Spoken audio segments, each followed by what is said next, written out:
The newest episode of Fear the Walking Dead Season 8 just aired early on AMC Plus, and it was called King County. If you're a fan of the Walking Dead universe like I am, you were really looking forward to this episode. Ever since I watched that trailer for Season 8 and I saw that Morgan was going to return to King County, I lost my shit. I could not wait for this episode. Being a huge fan of the Walking Dead universe, I've grown attached to every location that they've stayed at or been to in the Walking Dead universe, in the main show, and Fear. And one of the things that I always wanted them to do was to return to a previous location seasons after they had already been there. Not just returning to a location within the same season or even in the next season, but seasons later, I've always wanted someone to return to a previous important location. And we finally get that in this episode where Morgan returns to King County and he sees the home that he stayed in with Dwayne where he first met Rick. And I don't know if they filmed it at the exact same house, but I can say it looks like the exact same house. The kitchen, the stairs, the upper bedroom with the window where he was sniping out of,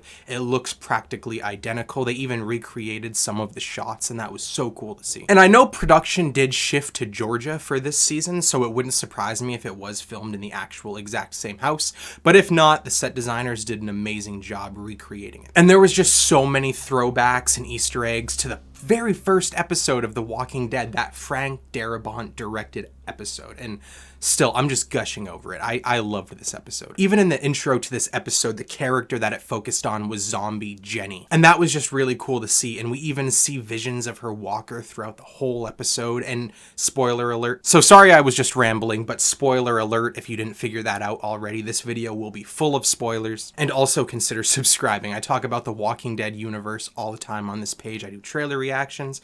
I talk about every episode as it airs, these spoiler discussions, but I also do TV show discussions, trailer reactions, movie discussions, and I talk about survival horror gaming. So join me on this channel.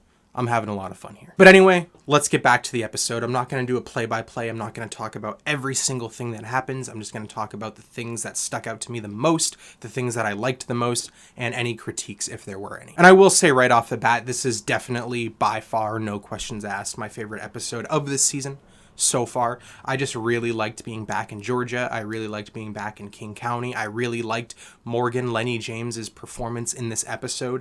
I'd say this stands as probably top 5 Lenny James performances in the entire Walking Dead universe. A lot of emotion to his character this episode. But basically the gist of the episode is he goes back to King County. He wants to put down his son Dwayne, who's still a walker. He wants to put him to rest. He wants to bury him along with his wife Jenny. But of course, once he gets there, he finds himself going through some mental and emotional struggles that makes it difficult for him. And then on top of that, Mo and Grace show up to give him some moral support, but to also make things more complicated and stressful for him because he has to try and save them multiple times, like he failed to save Dwayne and like he failed to put down Jenny. And then on top of all of that, Dwight and Sherry show up and they're tasked with bringing Morgan back to Padre, and they have their own son Finch dangled over them, which is making them act in sort of a villainous way. And that part of the episode I didn't dislike, but it stressed me out because I love Dwight and I love Sherry and I'm really rooting for them, and it always depresses me seeing them fall back to be essentially villains. But this time it didn't stress me out so much because the leverage that's being held over them, their son Finch, I can understand why they're working in his best interest. But I am glad to say that as the episode progressed, you could tell that Morgan and Grace and Dwight and Sherry all still cared about each other, and then when push came to shove, they did have each other's backs, and they did team up at the end of the episode, which I really liked. But as the episode progresses, we get to see Jenny's decayed corpse, and it looks just like the Jenny Walker, so you know it is her, but Dwayne, his body isn't there, and it's a confusing scene. No one knows if Morgan is lying.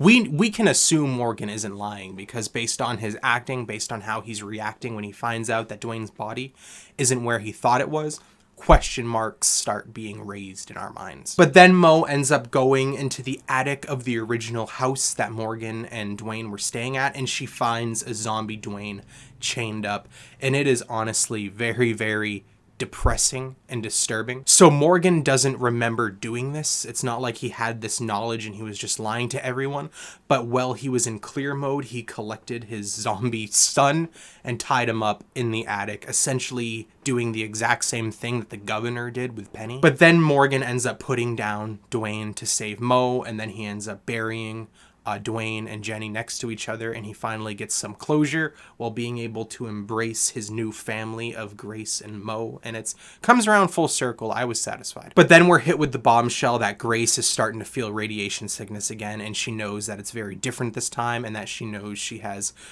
a limited number of days left on this earth. And that's super depressing, because just as Morgan gets some closure for his OG family, it seems like he's about to lose his new family. Some depressing, ironic writing that Fear really likes to do. But then on top of that, Grace gets bitten at the very end of the episode trying to save Mo, and that's what leads us into next episode. As Grace is bitten and she could die, she could turn, obviously we know that, but they're racing to get to June, since June has now found a way to save people from zombie bites, which is what she did to Finch. And that's where my biggest critique with this episode comes in, is that June essentially found a cure to saving people from zombie bites, which is a huge fucking deal in the Walking Dead universe, but they seem to be brushing over it a little too much.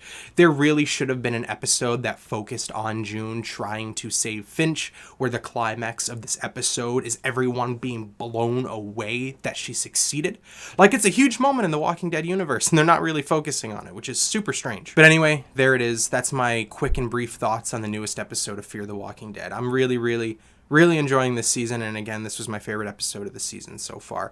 Are you liking it? Let me know in the comments, and if you're disliking it, let me know why. And once again, consider subscribing. I talk about the Walking Dead universe all the time on this page. I'm a Walking Dead fanatic, but I also do TV show discussions, trailer reactions, movie discussions, and I talk about survival horror gaming all the time. Anyway, thank you for watching, especially if you watch this far. There's nowhere to go, Morgan. What is it? They're trying to burn us out. Ready? Padre's got your son. You know what we have to do. I waited too long. Listen, baby, I'm coming for you. They will kill you if you don't tell them what happened.